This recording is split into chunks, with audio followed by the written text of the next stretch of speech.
Bom, depois da deixa da Paty, e óbvio que não existem tantos chamés aí pelo mundo, né? Eu vou apresentar a minha mãe, que vai dar essa primeira palestra de hoje, a Rosângela Chamé, farmacêutica, com especialização em farmácia clínica e cannabis, e vai nos contar hoje um pouco mais sobre fitoterapia e também o uso de CBD e cannabis.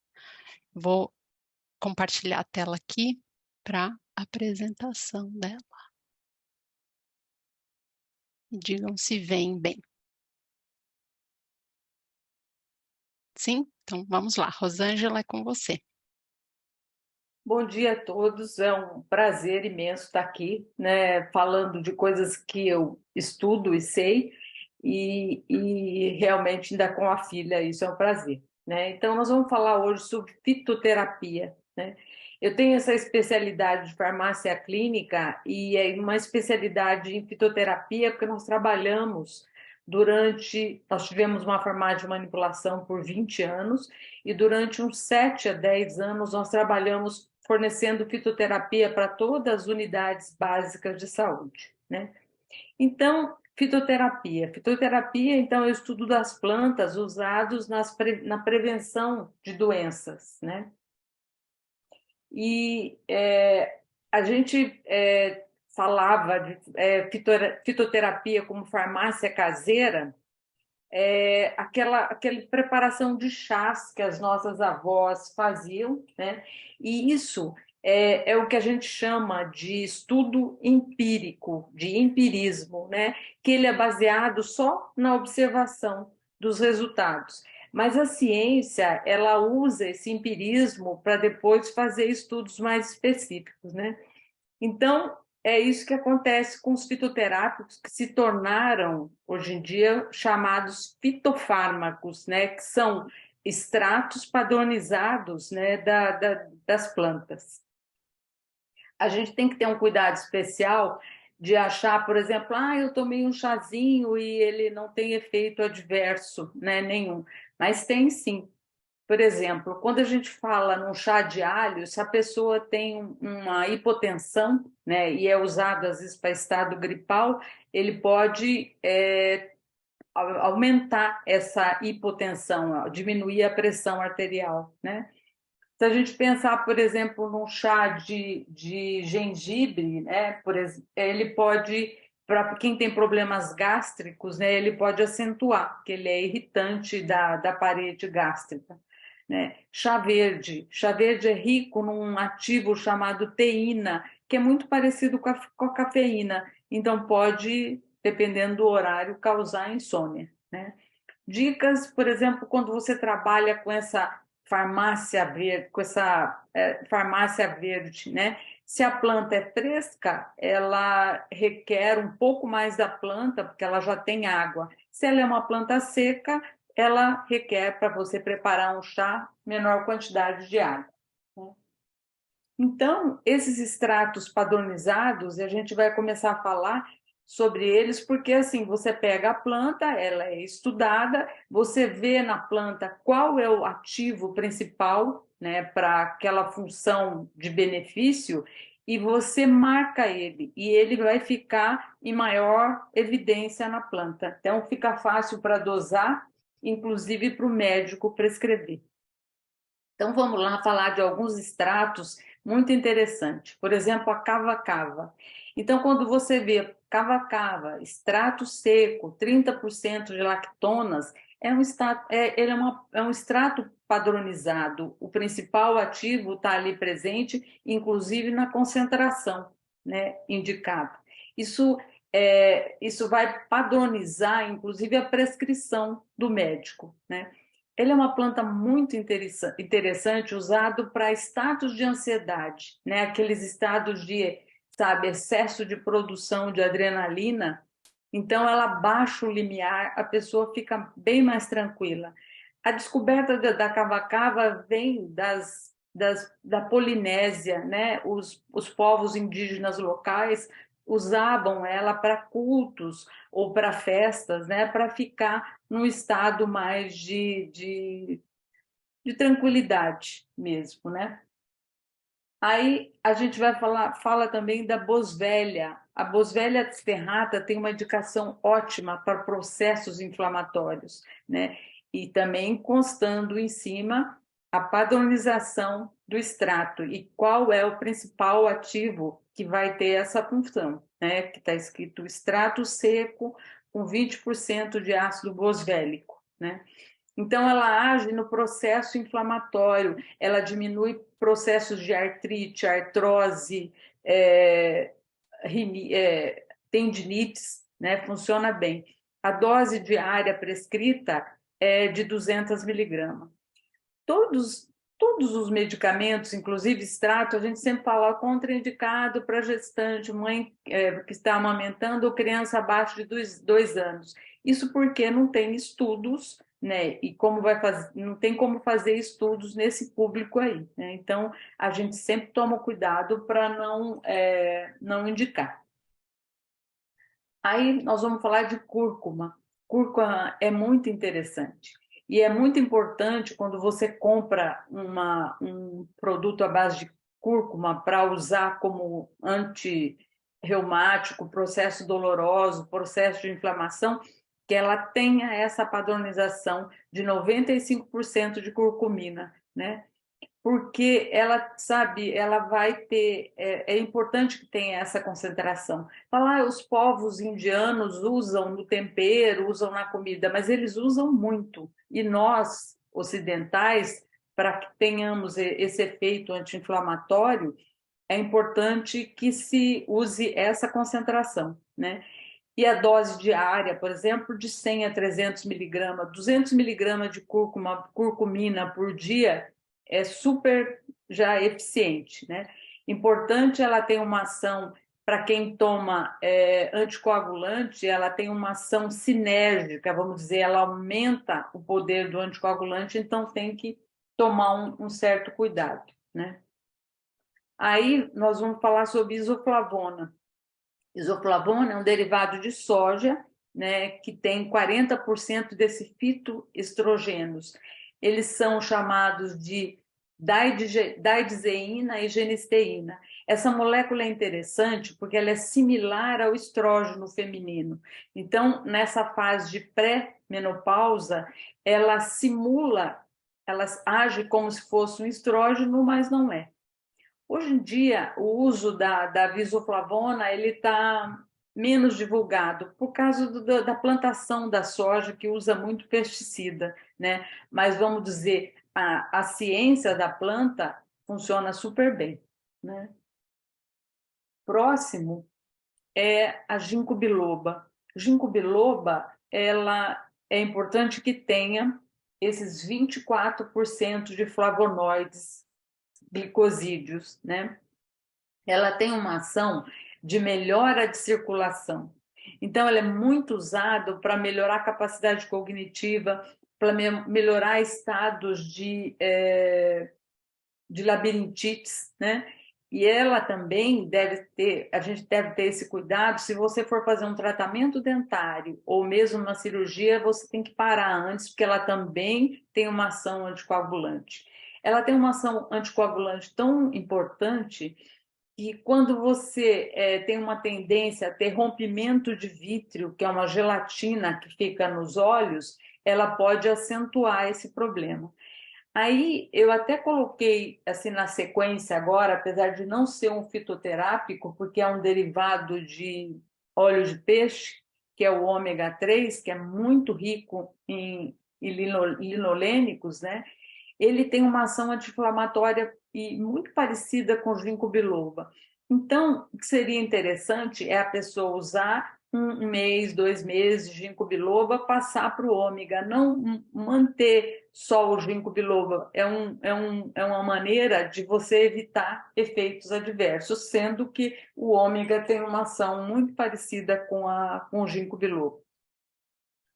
Depois nós vamos para a rhodiola, né? A rhodiola rósea é engraçado até porque eu separei vários extratos aqui para mostrar as cores para vocês, e a rhodiola rosa, ela não é rosa, ela é bem marrom, né?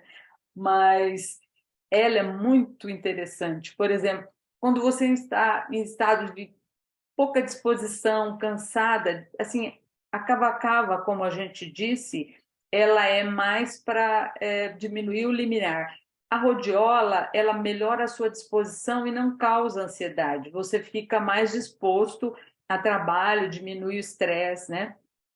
Ela não pode, não deve ser associada com antidepressivo, senão pode, o efeito excitatório é grande, né? Então, 200 a 600 miligramas por dia, mas 200 miligramas de rhodiola já tem um efeito bem interessante. Agora nós vamos para a maca peruana. Maca peruana, ela não tem um composto marcado principal, mas ela tem muito flavonoide e muito complexo vitamínico, né?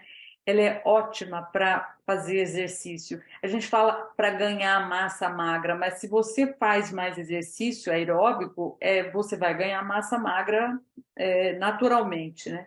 Então, até a concentração, a dose diária dela é alta, mas o interessante é que você pode associar a maca peruana com a planta que vem a seguir, que é o Tribulus terrestre. Então, o Tribulus, ele melhora a disposição para ginástica, ele melhora a libido, porque ele faz um estímulo de produção de testosterona, e assim, de maneira bem natural, né? Porque a mulher, ela tem uma concentração de testosterona baixa, mas essa testosterona é muito importante, né, para libido, para melhorar a disposição. Então, a gente tem que manter, né?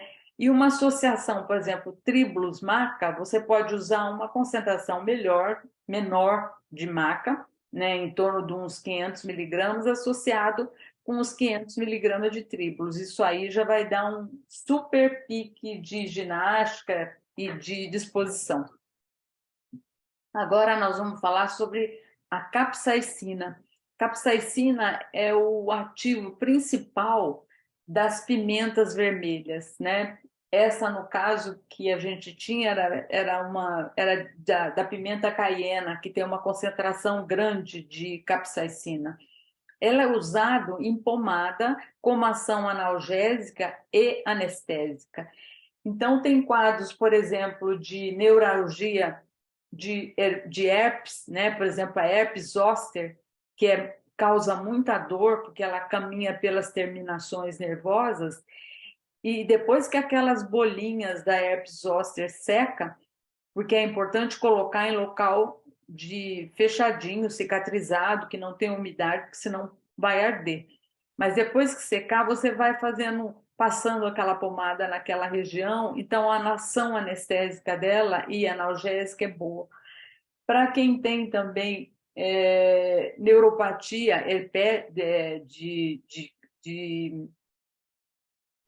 diabética, né, que tem muita dor nos membros inferiores, também funciona super, super bem, né? Cuidado especial, usar luva, porque se você passar aquela pomada, colocar a mão no olho ou na boca, vai arder, né?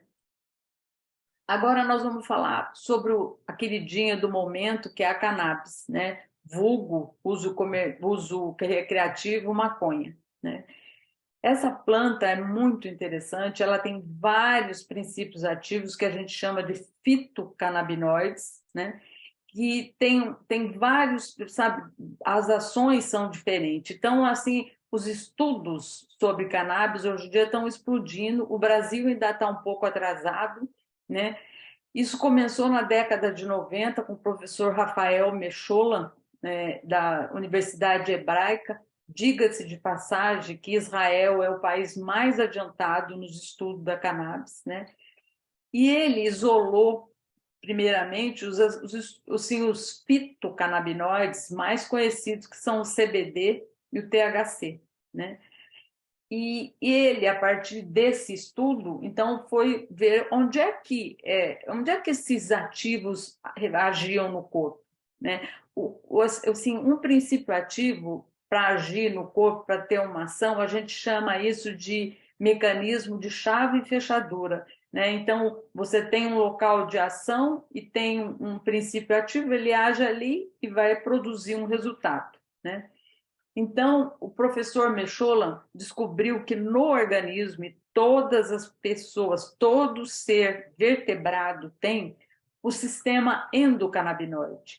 E a gente tem esses receptores, né, chamados de CB1 e CB2, e a gente produz os ativos que agem nesse receptor. Esses ativos que a gente produz são chamados de endocannabinoides, né?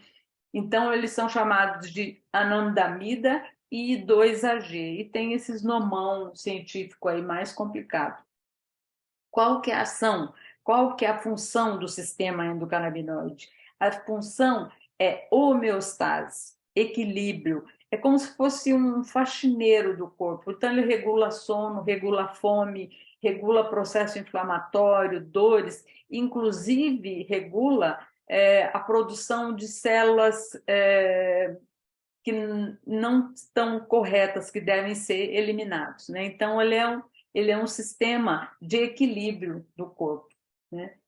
E mas assim, na cannabis a gente tem, além dos fitocannabinoides que vão agir no corpo como no local dos endocannabinoides. Por que a gente às vezes precisa pegar um fitocannabinoide para agir no corpo, no local de um produto que você produz? Porque o seu sistema, às vezes, tem um defeito genético em várias doenças. No caso, por exemplo, de epilepsia, autismo, existe uma disfunção nesse sistema, né? Então, você recorre aos fitocannabinoides, né?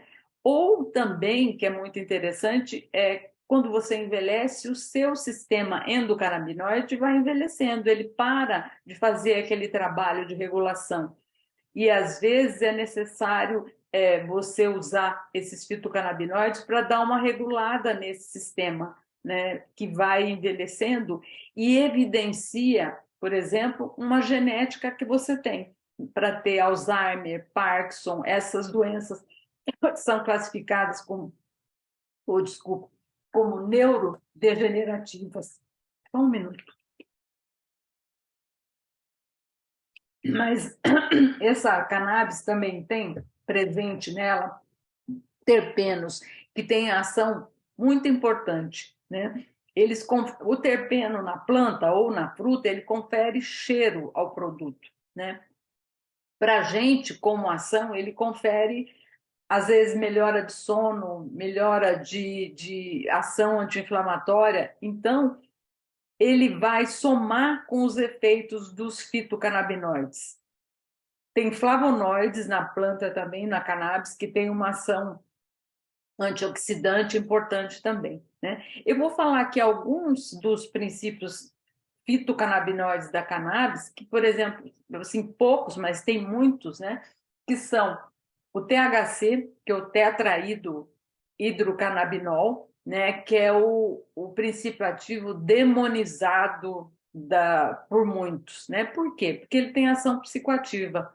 Mas essa ação psicoativa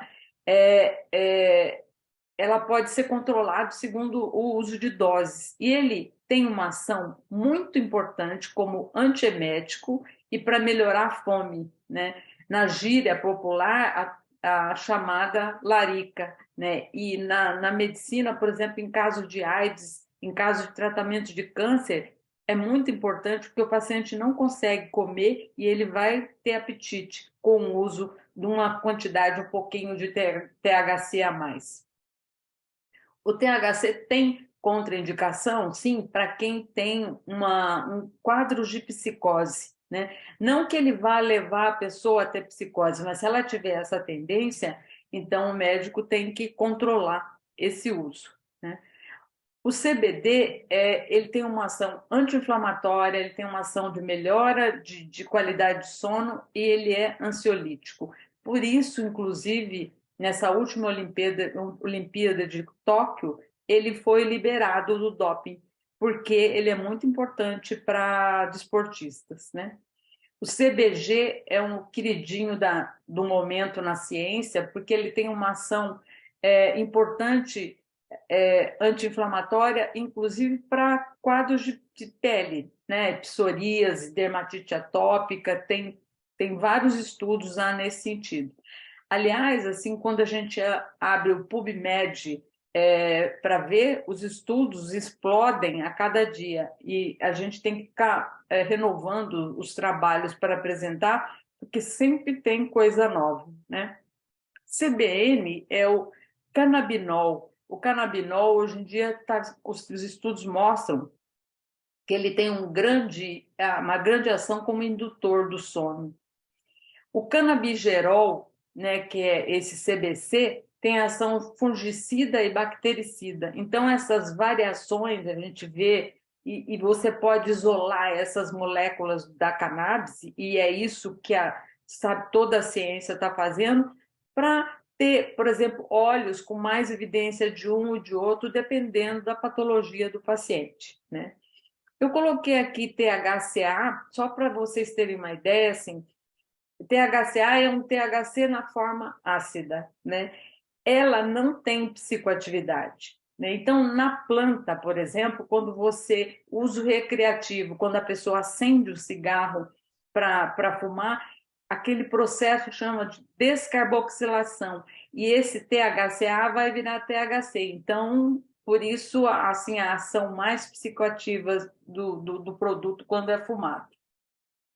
Importante a gente dizer que essa planta tem o que a gente chama de efeito entourage ou efeito comitiva.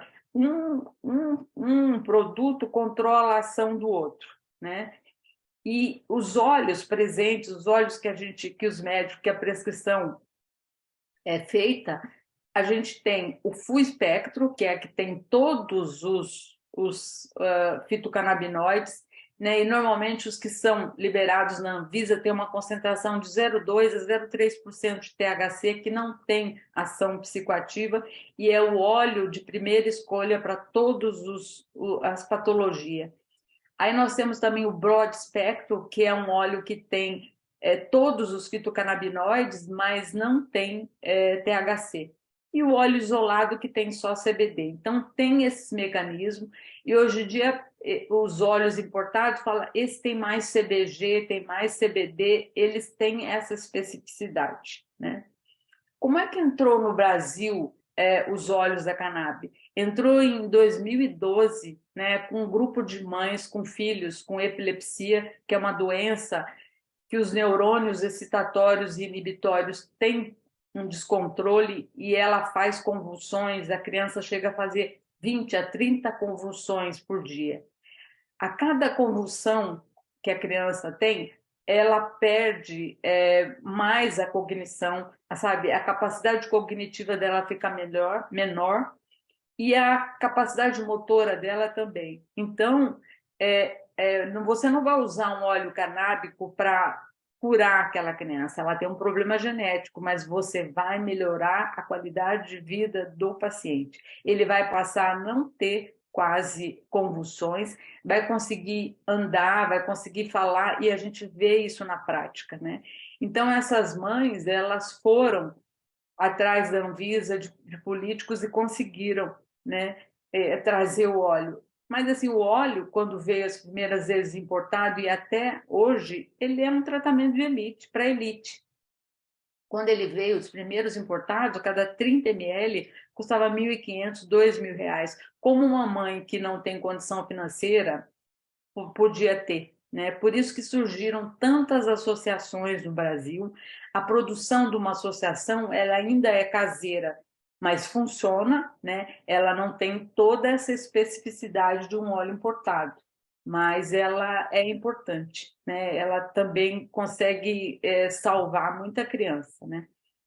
Por que a gente não pode dizer que o óleo canábico é uma panaceia, que ele cura tudo, mas pode dizer que ele é usado para muitas doenças? Porque ele vai corrigir o seu sistema endocannabinoide. Por isso também é um tratamento individualizado, cujas doses são específicas para cada pessoa, segundo o seu sistema, né, endocannabinoide. Então, assim, é uma pincelada rápida, tem muita coisa para falar, mas fico muito feliz em estar aqui contando para vocês das minhas experiências. Muito bem, muito obrigada. Eu acho que a gente tem mais uns minutinhos aí para completar com algumas perguntas. Se tiverem perguntas e quiserem mandar no chat, eu já vou fazer uma.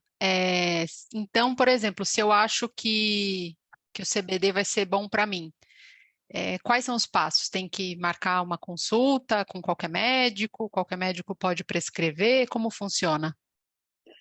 É importante que o médico tenha essa especialização. Como eu falei, ele é um tratamento individualizado. Não tem assim, por paciente com tantos quilos de peso vai usar tantas gramas ou tantos ml. Ele é um tratamento que vai aumentando as doses devagarinho até ter um equilíbrio, né, do medicamento e do seu organismo, e você fica bem. A partir daquela dose, você não aumenta mais, né? Então, tem que, sim, tanto o farmacêutico, o fisioterapeuta, o nutricionista tem que entender como funciona essa planta. Ele tem que ter receita médica, né? Por exemplo, os médicos podem pedir produto importado, ele passa uma receita, você pede autorização da Anvisa, e hoje em dia isso está super rápido. Você pediu autorização, ela já libera, né? Ou se você for comprar na farmácia e a Anvisa já liberou em torno de, eu acho que 22 ou 23 produtos importados já para a farmácia.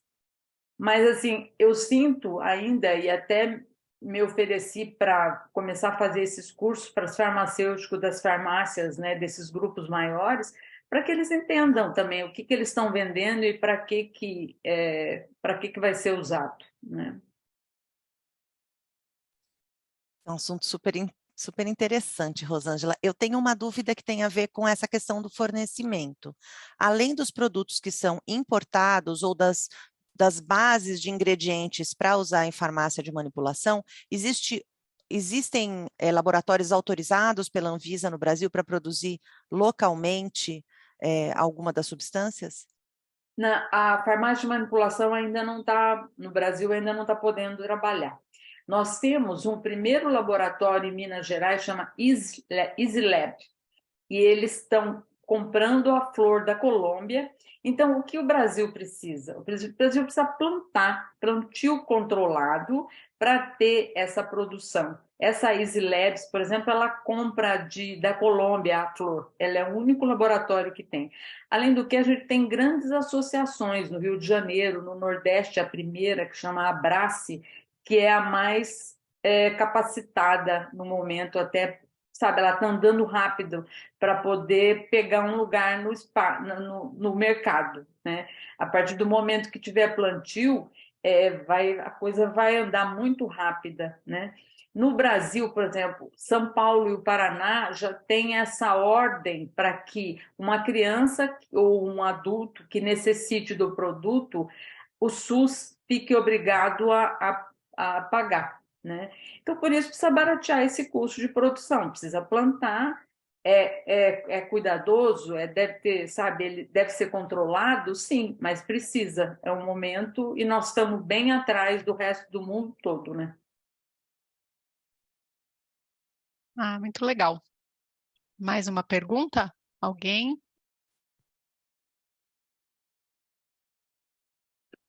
Acho que não. A minha pergunta era meio parecida com a sua, Dani, de como ia funcionar essa distribuição, ou, enfim, o acesso.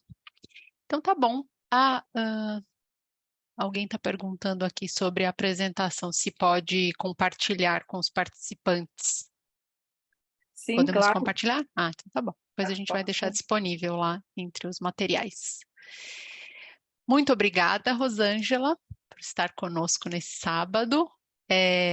Então, vamos para a nossa primeira sessão de feedbacks entre os pares aí, os participantes, e vamos deixar no chat também os formulários, né? É isso aí, formulários. Formulários no chat. Então tá bom, gente. Obrigada. Até daqui a pouco, 10 minutinhos aí para os feedbacks. Bom sábado a todas. Obrigada. Agora tem que falar todas, todos e todes, né? Mas um bom sábado, gente. Obrigada, Beijo, Rosângela. beijo, beijo. Obrigada.